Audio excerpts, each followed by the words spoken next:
take this man away. This does not involve him. Yanqing.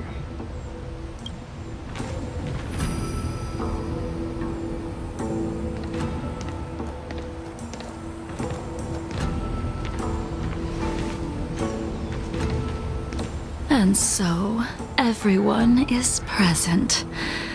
I never thought the High Cloud Quintet would be able to gather again in the same place after hundreds of years. If I remember correctly, the 5 of us made a promise here 7 centuries ago. We promised that no matter what happened, we would gather here together and share a drink.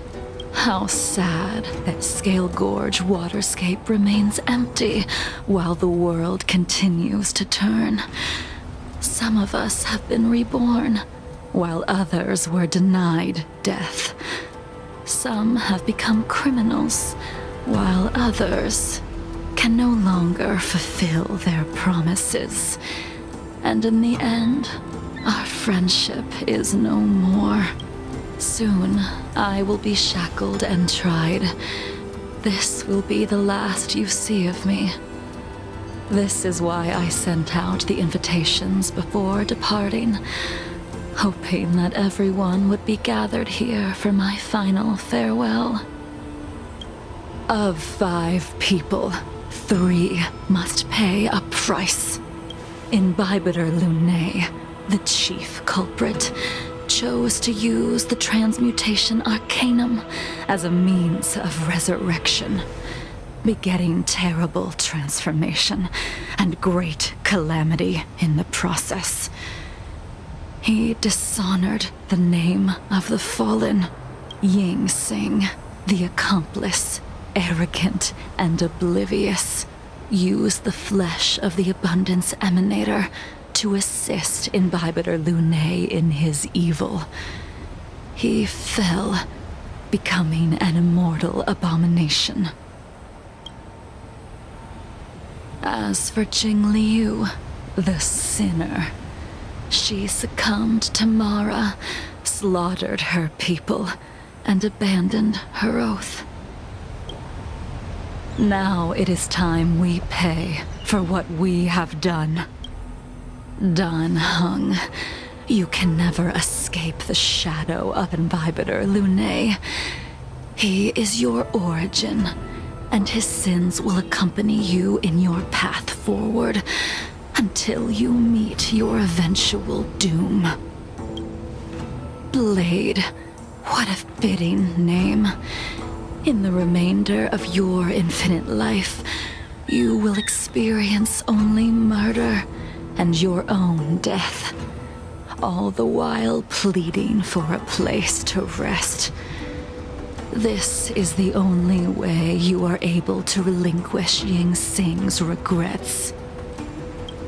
And I will face the punishment of the Alliance and suffer an eternal punishment before paying an even worse price. That is the only way to keep the memory of the pain of the past from fading away. High Cloud Quintet, it is time to say goodbye.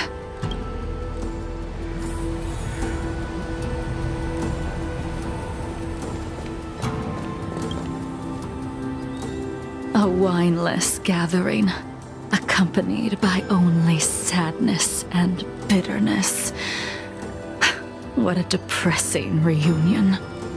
Jingyuan, is it not time you sent me to the Shuling? The laws of the Alliance cannot be subject to change.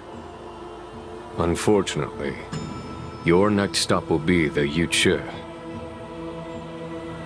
I reported everything to the Marshal, and the Seer strategist just so happened to take an interest in the case. They set up a Deca-light reflection barrier in hopes of meeting the 2 of you beforehand. Jingyuan, you haven't changed at all. Always trying to destroy the plans of others. But in the end, whether it be you, me, the Cloud Knights or the generals of the Rainbow Arbiter. We are all just pawns in a game of the gods. I am sick and tired of treading on a predetermined path. No matter, I will deviate if you insist. But this does not change how things will end. Ultimately, I will stand on the side of victory. Then I shall see this gamble through. Wait. Jingliu, before you leave, you still owe me my due. I have tried. Besides inflicting more wounds on your body, there is nothing else I can do for you. The immortality that you possess is not something that can be dealt with so easily. I am sure Destiny's Slave already told you that the swords of mortals are incapable of killing someone with the flesh of an emanator. He did. But you still owe me the attempt.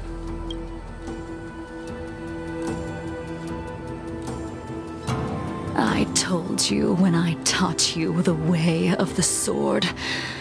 I am uninterested in drawing my blade against someone who does not long for life, who wants only to be slaughtered. You will only draw against an opponent. Jingliu, allow me to repay you for your teachings. Savor the moment. I will deliver you a brief moment of death. We were here once, 700 years ago. Laughing, sparring, and thinking about the future. Their faces still linger before my eyes, like a bygone dream.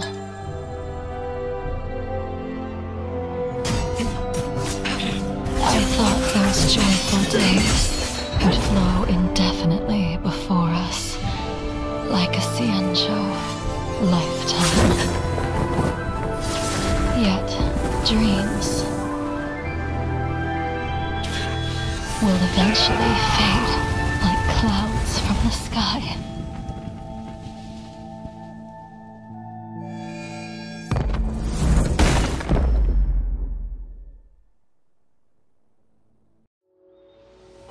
A familiar feeling. Almost as if we've returned to my first sword lesson.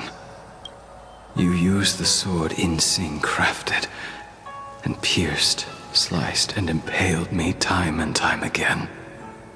The swordplay used to slay our enemies of old is still engraved on this despicable shell. All I can do is watch my flesh become severed, healed, and restored.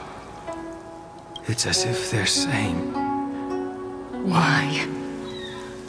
Why did you and Imbibitor Lunae commit such an unforgivable sin? I know that you have no interest in my answer, which is why I asked the question as you looked me straight in the eye. I've asked myself that same question infinite times, but was never able to find the answer. Why? Why is it that only the abominations can return time and time again? Why does someone like her have to be buried, burned to ash, and eventually forgotten? In the end, you unleashed the final piercing blow and left both me and the sword in the withered grave. The miraculous thing is that in my brief moment of death, all the pain went away, like when we drank to drown our sorrows.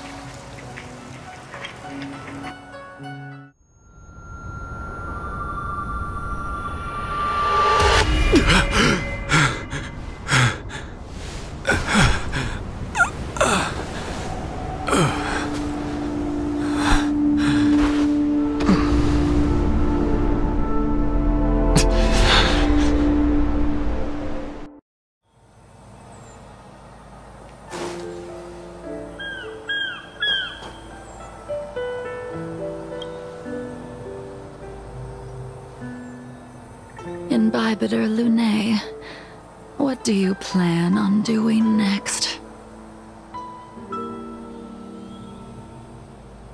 Once this gathering ends, I will return to the Express to continue my journey. The Express won't be able to carry you forever. Your friends all have burdens of their own, just as we did back then. I did think about giving up on revenge and letting go of everything when I fled the Luofu years ago. However, as time passed, it became more and more clear. It was like an old friend that accompanied me every passing day, always nagging in my ear. The memories of what I did when I was Mara-struck are deeply rooted. Since I am unable to rid myself of them, I decided to face them head-on in the end.